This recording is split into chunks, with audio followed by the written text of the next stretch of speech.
بسم الله الرحمن الرحيم. الحمد لله والصلاة والسلام على سيدنا محمد وعلى آله وأصحابه أجمعين. أما بعد فأعوذ بالله من الشيطان الرجيم. بسم الله الرحمن الرحيم. وهذا كتاب أنزلناه مبارك فاتبعوه واتقوا لعلكم ترحمون. صدق الله العظيم. اللهم صل على سيدنا مولانا محمد وعلى آل سيدنا ومولانا محمد وبارك وسلم. اللهم صل على سيدنا ومولانا محمد وعلى آل سيدنا ومولانا محمد وبارك وسلم. حکیم الامت مجدد الملت حضرت مولانا شاہ اشرف علی تھانوی رحمۃ اللہ علیہ نے حیات المسلمین میں قرآن کریم کی تلاوت کے فضائل بیان فرمائے ہیں. اسی کا تذکرہ چل رہا ہے. قرآن کریم کی تلاوت سے متعلق بات چل رہی ہے.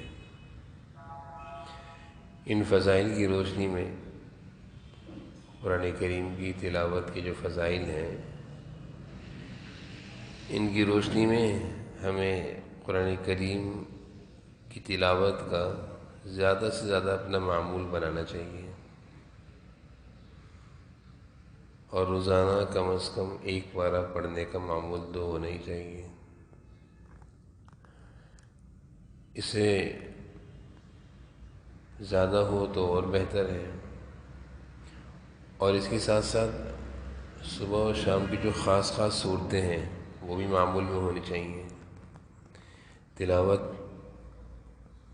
ایک پارہ ہو، اس سے زیادہ ہو، آدھا پارہ ہو، لیکن معمول اور ترتیب سے قرآن کریم کی تلاوت شروع کرنی چاہیے اور اس کا ختم بھی ہونا چاہیے.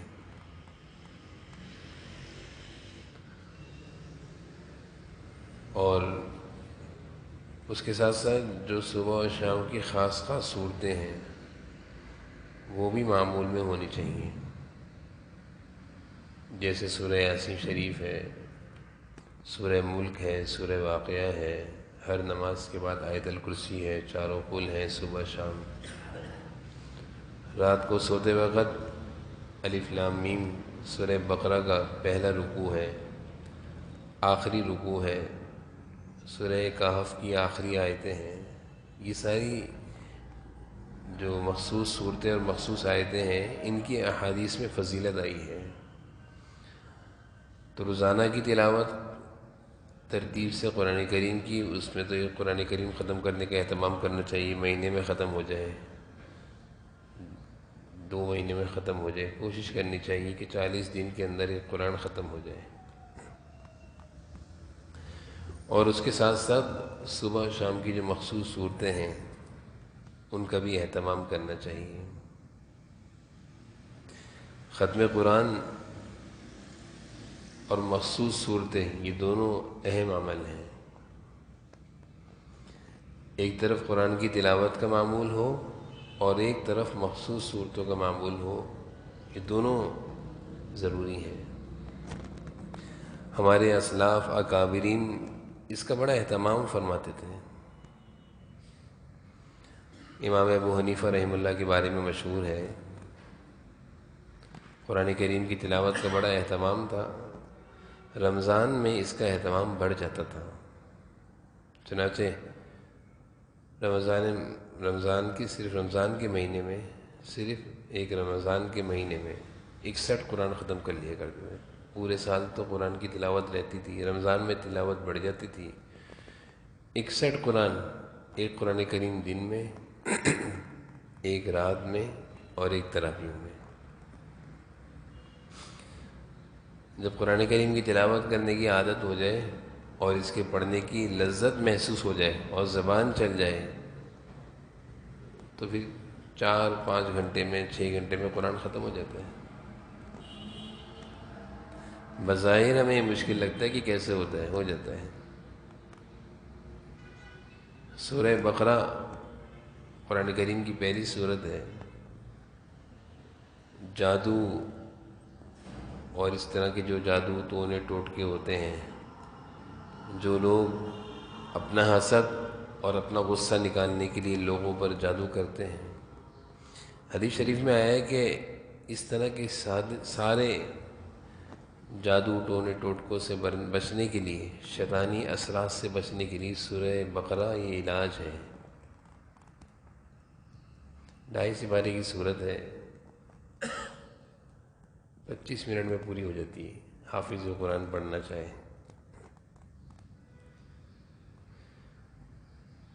امام شافعی رحمۃ اللہ علیہ کے بارے میں آتا ہے 7 سال کی عمر میں قرآن حفظ کر لیا تھا، اور 10 سال کی عمر میں موطا امام مالک اس کو زبانیات کر لی۔ حدیث شریف کی کتابیں امام مالک رحمۃ اللہ علیہ نے حضور صلی اللہ علیہ وسلم کی احادیث مبارکہ کو جمع فرمایا اس میں۔ یہ سند کے لحاظ سے بخاری سے زیادہ درجہ ہے اس کا، موطا امام مالک کا، کیونکہ حضور صلی اللہ علیہ وسلم کے زمانے سے بہت قریب میں لکھی گئی ہے۔ تو امام شافعی رحمۃ اللہ علیہ نے موطا امام مالک پوری حدیث کی کتاب 10 سال میں زبانیات کر لی تھی، اور امام شافعی رحمۃ اللہ علیہ کا معمول تھا ہر مہینے 30 قرآن کریم ختم کرنے کا، روزانہ ایک قرآن ختم کرتے تھے۔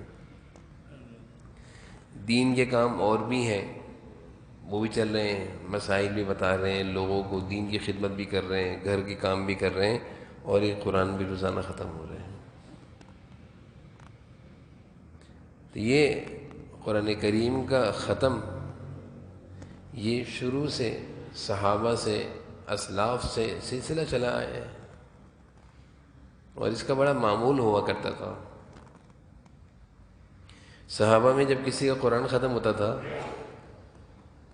تو وہ لوگ آپس میں اس قرآن کریم کے ختم پر خوشی کا اظہار کرتے تھے۔ حضرت انس فرماتے ہیں کہ ختم قرآن کے موقع پر ہم لوگ اونٹ بھی ذبح کیے ہیں، اونٹ بھی ذبح کر کے اس کو ہم نے کھایا ہے، یعنی اتنی بڑی دعوت ہوئی ہے، قرآن ختم ہو گیا۔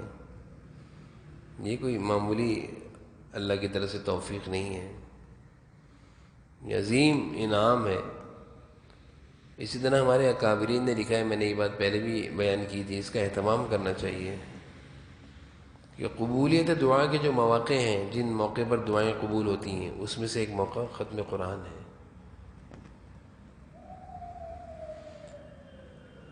جیسے بیت اللہ شریف پر انسان جب حج و عمرے کی اللہ تعالیٰ سعادت دیں تو نظر جو پہلی پڑتی ہے، اس پہلی نظر پر جو دعا مانگی جاتی ہے وہ قبول ہوتی ہے۔ اسی طرح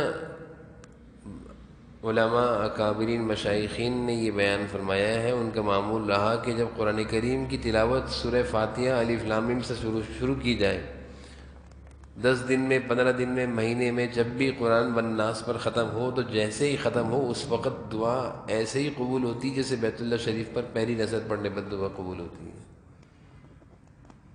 اس لیے سارے بزرگوں کا یہ معمول رہا کہ ختم قرآن کے موقع پر اہتمام سے دعا کرتے تھے، اہتمام سے، کیونکہ قبولیت دعا کا ایک بہترین موقع ہے۔ اس موقع پر اللہ تعالیٰ سے خوب دعا مانگنی چاہیے، خوب اپنی مرادیں اور اپنی حاجتیں اللہ کے سامنے رکھ کر خوب اہتمام سے دعا کرنی چاہیے۔ عظیم عمل ہے اور کوئی مشکل بھی نہیں ہے۔ جس طرح نمازوں کے بعد دعا قبول ہوتی ہے، تہجد میں دعا قبول ہوتی ہے، اسی طرح کوشش کرنی چاہیے کہ قرآن شروع کریں اور مہینے میں، 20 دن میں جب بھی ختم کریں تو اس کو اسی وقت دعا میں لگ جائیں۔ لیکن افسوس ہے کہ آج ہم مسلمانوں کا اس ختم قرآن کا اہتمام ختم ہو گیا ہے، تلاوت کا اہتمام اب نہیں رہا، ترتیب سے تلاوت کا اہتمام اب نہیں رہا۔ سارے کام ہم کرتے ہیں لیکن قرآن کی تلاوت کا اہتمام نہیں ہے ہمارے یہاں۔ یہ بہت محرومی کی بات ہے۔ اللہ کی عظیم کتاب تحفے میں ہمیں حضور صلی اللہ علیہ وسلم کے صدقے سے ملی ہے۔ آپ صلی اللہ علیہ وسلم تو پوری رات قرآن کی تلاوت کیا کرتے تھے، اتنی تلاوت فرماتے تھے کہ آپ کے پاؤں میں کھڑے کھڑے ورم آ جاتا تھا۔ کئی بڑی بڑی صورتیں آتا ہے حدیث میں، آپ پڑھ لیا کرتے تھے، اور ہم حضور صلی اللہ علیہ وسلم کی امت ہیں، ہماری اس قدر کوتاہی ہے اس قرآن میں، اس قرآن کی تلاوت کے بارے میں، اس کے پڑھنے کے بارے میں، اس کے پڑھنے کا بھی خوب اہتمام کرنا چاہیے، اور اس کے پڑھنے کو باعث برکت سمجھنا چاہیے۔ حدیث شریف میں تو ایسے الفاظ ہیں، ان تجعل القرآن ربیع قلبی وجلاء حزنی وذہاب ہمی، اس طرح کے الفاظ ہیں کہ اے اللہ قرآن کریم کو میرے دل کی ایسی بہار بنا دے کہ مجھے اس کے پڑھے بغیر سکون نہ آئے، اور اس تلاوت قرآن کی برکت سے میرے جو دل کے غم ہیں نا، بے چینیاں، پریشانیوں کے، دکھ اور صدموں کے غم، یہ دور کر دیں۔ اور ایسا ہوتا ہے، ایسا ہے، جب ہم پریشان ہوں گے تو شیطان ہمیں مسجد اور قرآن سے دور کرے گا، الجھائے گا، سوچیں گے بیٹھ کر کیا کریں، لوگوں سے مشورے کریں گے، اور اگر ہم اس پریشانی کی حالت میں ہمت کر کے وضو کر کے قرآن کریم کھول کر پڑھنے بیٹھ جائیں تو ہمیں محسوس ہوگا کہ غم دھل رہے ہیں، غم دھل رہے ہیں، غم کم ہو رہے ہیں۔ لیکن اس کی ہم کوشش نہیں کرتے کہ غموں کو دور کرنے کے لیے، بے چینیاں، پریشانیاں دور کرنے کے لیے اگر عین اسی وقت میں قرآن کریم کی تلاوت شروع کر دیں تو کتنا باعث برکت ہے، اس کی ہم کوشش نہیں کرتے۔ اس میں ہم سوچتے ہیں، دوسرے سارے کام کریں گے لیکن قرآن کریم میں ہم سوچیں گے۔ حضرت ڈاکٹر عبدالحی عارفی رحمۃ اللہ علیہ، اللہ والے گزرے ہیں، وہ فرمایا کرتے تھے کہ بھائی، اکثر وہ فرماتے تھے یہ کہ جب تک تم سویرے روحانی ناشتہ نہ کرو تو جسمانی ناشتہ بھی نہیں کیا کرو۔ ایک ہوتا ہے جسمانی ناشتہ جو ہم صبح ناشتے میں کھاتے ہیں، انڈے پراٹھے، اور ایک ہوتا ہے روحانی ناشتہ کہ اللہ تعالیٰ نے دل کی بھی تو غذا رکھی ہے، دل کو سکون کیسے ملے گا، روحانی اندر کو سکون کیسے ملے گا۔ جیسے بہت سارے لوگ ہوتے ہیں پریشان ہوتے ہیں، اور جو کسی اللہ والے کی صحبت میں جا کے بیٹھتے ہیں، ان سے بات کرتے کہتے سکون مل گیا، تو وہ سکون کہاں سے؟ گولی سے ملا ہے، روٹی سے ملا ہے، وہ تو اللہ تعالیٰ کی باتیں سننے سے ملا ہے۔ حضرت عارفی رحمۃ اللہ علیہ فرمایا کرتے تھے کہ بھائی، جسمانی ناشتے سے پہلے روحانی ناشتے کا اہتمام کرو، اپنی صبح کا آغاز قرآن کی تلاوت سے کرو، پھر اس کے بعد ناشتہ کرو، پھر اس کے بعد کام پر جاؤ۔ بڑا عجیب حضرت کا ملفوظ ہے، حضرت ڈاکٹر عبدالحی عارفی رحمۃ اللہ علیہ، جو حضرت حکیم الامت حضرت تھانوی رحمۃ اللہ علیہ کے خلیفہ ہیں، کہ جب تک سویرے روحانی ناشتہ نہ کر لو جسمانی ناشتہ بھی نہیں کیا کرو، جب تک سویرے قرآن کی تلاوت نہ کر لو دنیا کے کام بھی نہ کیا کرو۔ تمام ہونا چاہیے۔ روحانی ناشتے کا مطلب کیا ہے؟ فجر کی نماز جماعت سے پڑھو۔ روحانی ناشتے کا مطلب فجر کی نماز جماعت سے پڑھو، صبح کی تسبیحات کریں، نماز سے کی بعد کی تسبیحات، پھر قرآن کی تلاوت کریں، پھر مناجات مقبول حکیم الامت تھانوی رحمۃ اللہ علیہ کی دعاؤں کی کتاب ہے، اس میں حضور صلی اللہ علیہ وسلم کی ساری دعائیں جمع ہو گئی ہیں، اس میں 7 منزلیں ہیں، ہفتہ، اتوار، پیر، ہر دن کی الگ منزل ہے، تو ہر دن میں جو منزل ہے اس کتاب کی وہ منزل پڑھیں، صبح اشراق کی نماز پڑھیں، چاش کی نماز پڑھیں، یہ روحانی ناشتہ ہے۔ اس کے بعد بے شک ہم جسمانی ناشتے میں جو مرضی کھائیں، ڈبل روٹی کھائیں، انڈا کھائیں، اپنی پسند کا ناشتہ کریں، لیکن جسمانی ناشتہ روٹی وغیرہ کھانے سے پہلے روحانی ناشتے کی بھی فکر کریں۔ تو حضرت ڈاکٹر عبداللہ عارفی رحمۃ اللہ علیہ اس کا بہت زیادہ اکثر یہ فرمایا کرتے تھے، یہ حضرت کا ملفوظ ہے۔ بعض لوگ کہتے ہیں کہ ہم قرآن کیسے ختم کریں، ہم قرآن کیسے پڑھیں، ہماری تو زبان ہی نہیں چلتی۔ یہ ایک مسئلہ ہے، اٹک اٹک کے پڑھتے ہیں، روانی سے نہیں پڑھ سکتے، تیزی کے ساتھ نہیں پڑھ سکتے، تو اس میں پریشان ہونے کی بات نہیں ہے، اس میں بلکہ کوشش کرتا رہے اور خوش ہو۔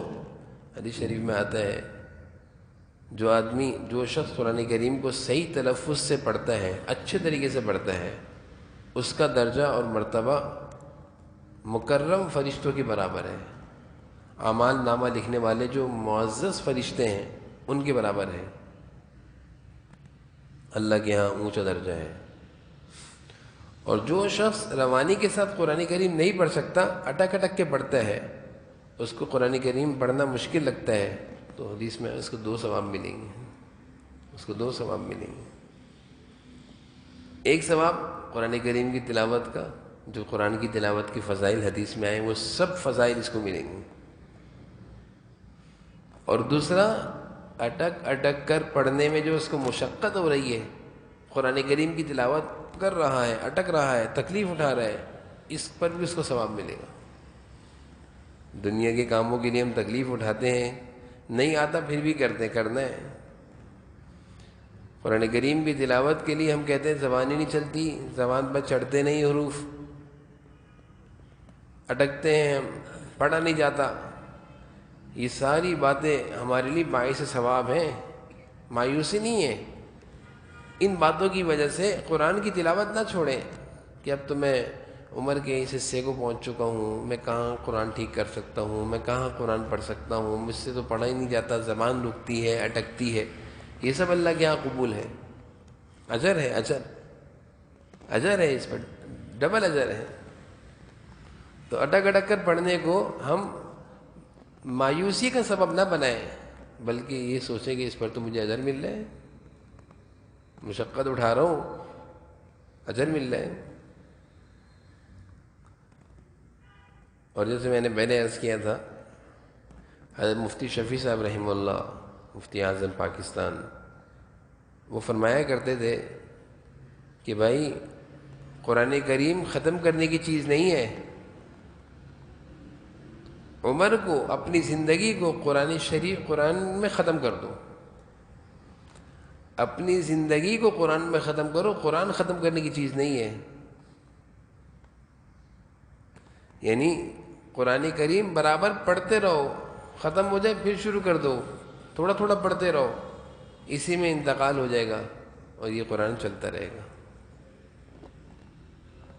حضرت مولانا شاہ ابرار الحق صاحب ہردوئی، ہندوستان کے ہردوئی ایک جگہ ہے، وہاں کے رہنے والے حکیم الامت تھانوی رحمۃ اللہ علیہ کے خلیفہ تھے۔ وہ فرمایا کرتے تھے قرآن کریم حفظ کرنے کا آسان طریقہ، وہ فرمایا کرتے تھے قرآن کریم حفظ کرنے کا آسان طریقہ، اور وہ ان لوگوں کے لیے فرماتے تھے جو زندگی کا ایک حصہ گزار چکے ہیں۔ بچپن میں تو سب حفظ کر لیتے ہیں، بچے تو کر ہی لیتے ہیں، لیکن ابھی کو زندگی کا ایک حصہ گزر گیا، اب انسان کو مشکل لگتا ہے میں قرآن کیسے حفظ کروں گا۔ تو حضرت شاہ ابرار الحق صاحب ہردوئی رحمۃ اللہ علیہ فرمایا کرتے تھے کہ وہ اس کا آسان طریقہ یہ ہے کہ قرآن کریم حفظ کرنا شروع کر دو۔ اب کیسے کریں؟ کہا کہ ایک لفظ ہی یاد کرو، ایک آیت یاد کرو، وہ یاد نہیں ہوتی، آدھی آیت یاد کرو، ایک آیت کا چوتھائی یاد کرو۔ اور مثال کیا دے رہے ہیں؟ جیسے الحمدللہ رب العالمین، ایک مثال ہے، سورہ فاتحہ تو سب کو یاد ہوتی ہے، مثال دیے کہ الحمدللہ پوری آیت یاد نہیں ہوتی، الحمد یاد کر لو۔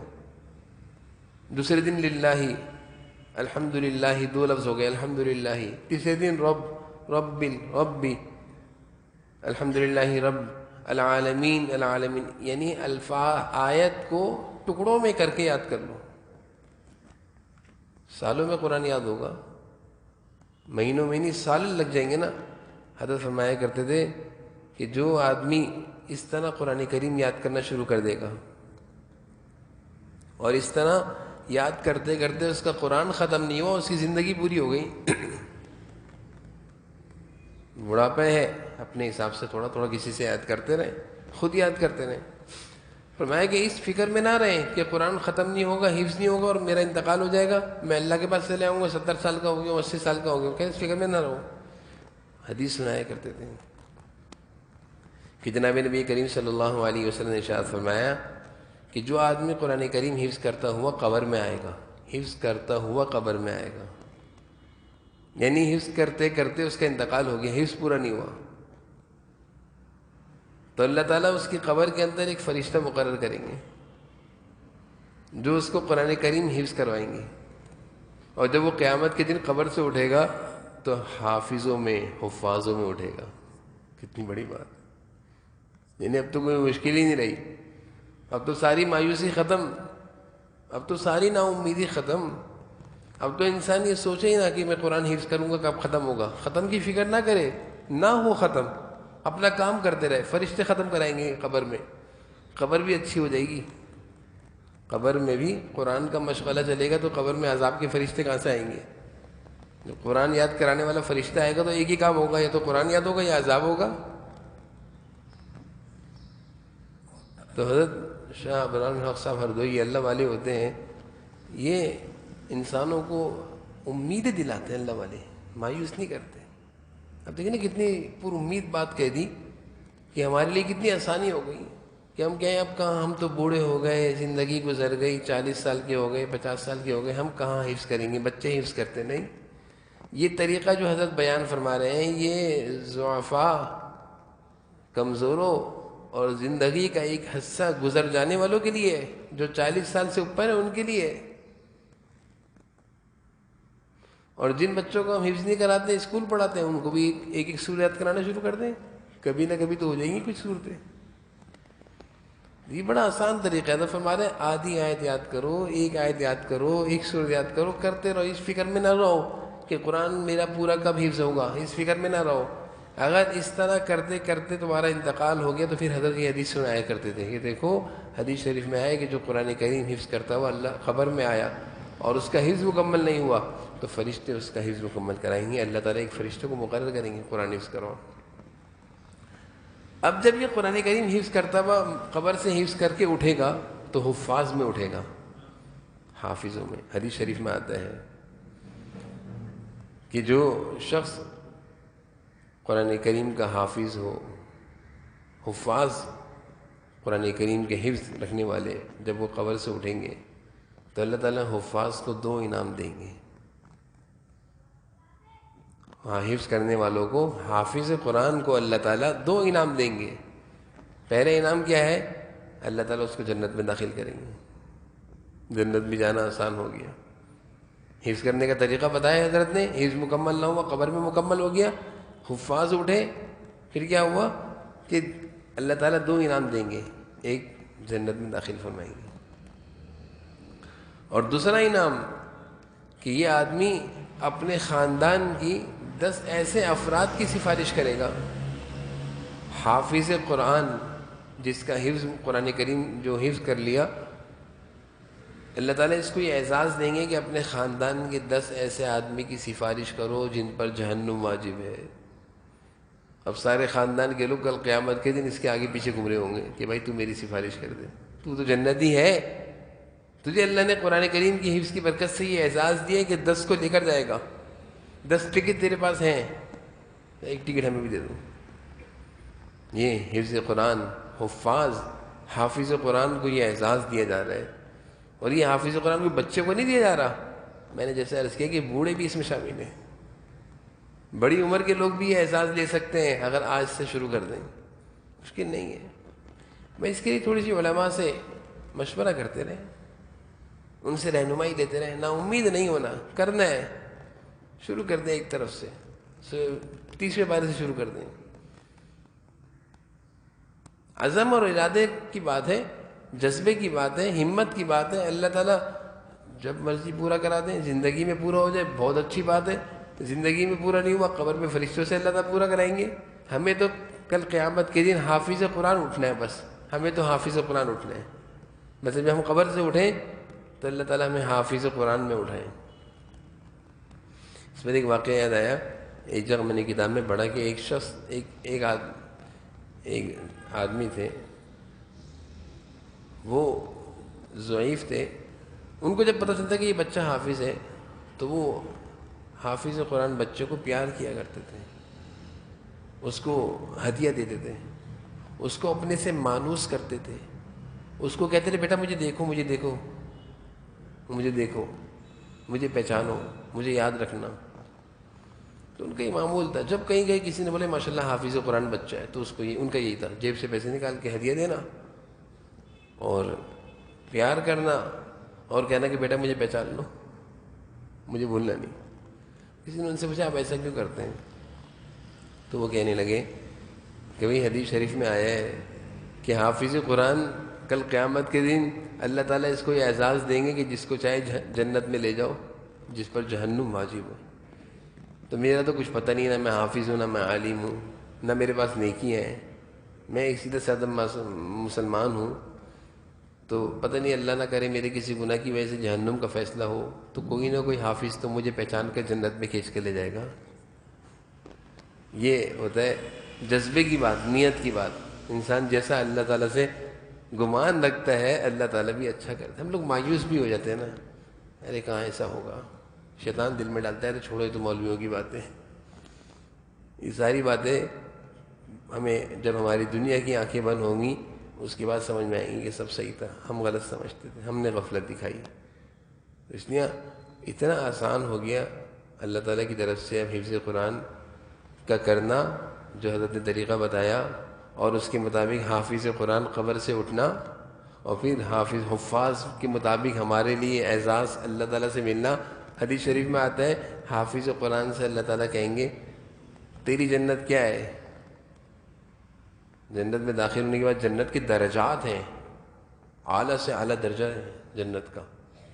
جیسے انسان جب جہاز میں جاتا ہے تو فرسٹ کلاس بھی ہوتی ہے, second class, economy, first class سب سے اعلیٰ درجہ ہوتا ہے جہاز میں. تو جنت میں بھی اس طرح اللہ تعالیٰ نے بڑے عظیم درجات رکھے. سب سے اونچا درجہ انبیاء علیہ السلام سب سے اعلیٰ فرسٹ کلاس میں ہوں گے. اس کے بعد انبیاء علیہ السلام کے نائبین, علماء, انبیاء علیہ السلام کے مطابق زندگی گزارنے والے درجات ہوں گے. شہداء, اللہ کے راستے میں شہید ہونے والے. صلحاء, نیک لوگ. حافظ قرآن سے اللہ تعالیٰ فرمائیں گے بات سن, جنت داخل ہو جا اور سورہ فاتحہ سے شروع کر دے, پڑھتا جا چڑھتا جا, اور جہاں سورۃ الناس پہ من الجنۃ والناس ہوگی جہاں پہنچا ہوگا وہی تیری جنت ہوگی. اب کتنے اونچے مقام کو پالے گا, وہ پورا قرآن پڑھے گا, ہر آیت پر درجہ مل رہا ہے, درجہ مل رہا ہے, آگے بڑھتا جا رہا ہے, ہر آیت پر ایک نیا درجہ, نئی جنت, اس سے اچھی جنت, اس سے اچھی جنت. تو کتنی ساری آیتیں پڑھنے کے بعد کتنی اعلیٰ جنت میں پہنچ جائے گا وہ من الجنۃ والناس پر. اور پھر اکیلے نہیں پہنچے گا, اللہ تعالیٰ نے قرآن کریم میں بیان فرمایا ہے جو لوگ نیک ہوں گے اپنے ساتھ اپنے گھر والوں کو بھی لے جائیں گے. تو وہ حافظ قرآن اپنے والدین کو بھولے گا, اپنے بہن بھائیوں کو بھولے گا, اپنے بیوی بچوں کو بھولے گا. شرط یہ ہے کہ ہم حافظ قرآن کی قدر کریں, ان کو قرآن کے مطابق زندگی گزارنے کا کہیں. تو یہ حضرت کے وعظ کا کچھ حصہ تھا جو میں نے آپ حضرات کے سامنے پڑھا. اب اس وعظ کے پڑھنے کے بعد ہمارے اندر یہ جذبہ پیدا ہو جانا چاہیے کہ قرآن کی تلاوت کثرت سے کرنی ہے انشاءاللہ. ایک تو یہ عادت ڈالنے کہ ایک سلسلہ شروع کرنا ہے. ختم قرآن کی جو میں نے فضیلت بیان کری نا, دعا قبول ہوتی ہے, تو عادت ڈالیں کہ ایک مہینے میں قرآن ختم کرنا ہے. اس کی برکت دیکھیے گا زندگی میں, آپ حیران ہو جائیں گے. سورہ فاتحہ, سورہ بقرہ سے قرآن شروع کرنا ہے, سورۃ الناس پہ ختم کرنا ہے, پھر دوسرا شروع کر دینا ہے. ایک تو اس کا معمول بنا لیں, اور دوسرا حضرت کے وعظ سے جو ہم نے سیکھا کہ مخصوص صورتیں جو ہیں نا صبح شام کی, اس کا معمول بنا لیں. مخصوص صورتوں کا معمول, سورہ واقعہ, سورہ یاسین, سورہ ملک, 2 ہو گئے. اور تیسرا حضرت کی وعظ سے جو ہم نے سیکھا ہے کہ قرآن کریم کی جو حفظ کرنے کی فضیلت ہے اس کو حاصل کرنے کی کوشش شروع کر دیں. ایک ایک آیت یاد کریں, یہ فکر نہ کریں کیسے ہوگا. ایک ایک آیت, 2 آیتیں کر کے یاد کرنا شروع کر دیں. انشاءاللہ جب ہم قرآن کریم کو اس طرح یاد کرنا شروع کریں گے تو انشاءاللہ اس کی برکت سے جو میں نے باتیں آپ کے سامنے بیان کی ہیں وہ سب مل جائیں گی انشاءاللہ. تو یہ 3 باتیں آج سے ہم نے شروع کرنی ہیں. تلاوت قرآن ترتیب سے پہلے پارے سے 30ویں پارے تک, مخصوص صورتیں صبح کی یاسین, شام کی واقعہ, سورہ ملک, اور تیسرا حفظ قرآن کی ترتیب شروع کر دیں. علماء سے مشورہ کرتے رہیں اور یہ کام شروع کر دیں. اللہ تعالیٰ ہم سب کو جو کچھ کہا سنا اس پر عمل کی توفیق نصیب فرمائے. الحمد للہ رب العالمین والعاقبۃ للمتقین والصلاة والسلام علی سید الانبیاء والمرسلین اللہم صل علی سیدنا مولانا محمد وعلی آل سیدنا یا ذا الجلال والاکرام یا الہ العالمین یا ارحم الراحمین۔ یا اللہ ہمارے اس وقت کے جمع ہونے کو اور جو کچھ باتیں کہیں سنی ان ساری باتوں کے کہنے سننے کو اپنی بارگاہ میں قبول فرما لیجیے۔ ہم سب کو یا اللہ ان باتوں پر عمل کرنے کی توفیق عطا فرما۔ یا اللہ ہم سب چاہتے ہیں کہ ہم جب زندگی ہماری پوری ہو عافیتوں کے ساتھ، صحت کے ساتھ، اور جب آپ کے پاس آئیں تو یا اللہ حافظ قرآن میں، حفاظ میں ہمارا شمار ہو۔ اللہ ہم سب کو، ہماری اولاد و نسلوں کو یہ سعادت نصیب فرما۔ اللہ ہم سب کو، ہماری اولاد و نسلوں کو حفظ قرآن کی سعادت سے نواز دیجیے۔ اللہ اس کی برکت نصیب فرما۔ اہتمام کے ساتھ قرآن کریم کی تلاوت کا شوق اور ذوق نصیب فرما۔ خوب تلاوت قرآن کا اہتمام، صبح شام کی تلاوت کا اہتمام نصیب فرما۔ اور پھر قرآن کریم کی تلاوت میں جتنی برکتیں ہیں وہ ساری برکتیں بھی ہمیں نصیب فرما۔ اللہ قرآن کریم کی تلاوت میں آپ نے جتنی برکتیں رکھی ہیں وہ ساری برکتیں بھی ہمیں نصیب فرما۔ تلاوت قرآن کی عادت بنا دیجیے، عادت اور شوق نصیب فرما دیجیے، عادت اور شوق نصیب فرما دیجیے۔ اے اللہ قرآن کریم کی تلاوت کے جتنے فضائل ہیں وہ بھی ہمیں نصیب فرما دیجیے۔ ہماری زندگیوں کو قرآن کریم کی تلاوت کے لیے قبول فرما لیجیے۔ اللہ ہماری زندگیوں کو قبول فرما لیجیے۔ اللہ ہماری بیماریوں کو، پریشانیوں کو قرآن کی برکت سے دور فرما دیجیے۔ یا اللہ ہم سب کے حال پر رحم فرما دیجیے۔ ہم سب کو، سب کے گھر والوں کو، اہل و عیال کو، بیوی بچوں کو، والدین کو صحت و عافیت نصیب فرما دیجیے، صحت و عافیت نصیب فرما دیجیے۔ ہر طرح کی بیماری، معذوریوں سے اللہ ہماری حفاظت فرما۔ ہر لمحے عافیت کامل نصیب فرما۔ اللہم انا نسألک العفو والعافیت فی دینی و دنیا و اہلی مالی۔ ربنا آتنا فی الدنیا حسنۃ وفی الآخرۃ حسنۃ وقنا عذاب النار۔ جو بیمار ہیں اللہ سب کو صحت دے دیجیے، جو پریشان حال ہیں سب کی پریشانیوں کو دور فرما دیجیے۔ یا اللہ جو مقروض ہیں قرضوں کی ادائیگی کا انتظام فرما دیجیے، جو بے روزگار ہیں رزق حلال نصیب فرما دیجیے۔ ہماری دعائیں سب کے حق میں قبول فرما لیجیے۔ ہمارے دوست احباب، متعلقین، مخلصین، محبین، ہمارے دروس اور بیانات میں شامل ہونے والوں کے حق میں، سننے والوں کے حق میں ہماری دعائیں قبول فرما لیجیے۔ ربنا تقبل منا انك انت السميع العليم وتب علينا انك انت التواب الرحيم، وصلى الله تعالى على النبي الكريم وعلى اله وصحبه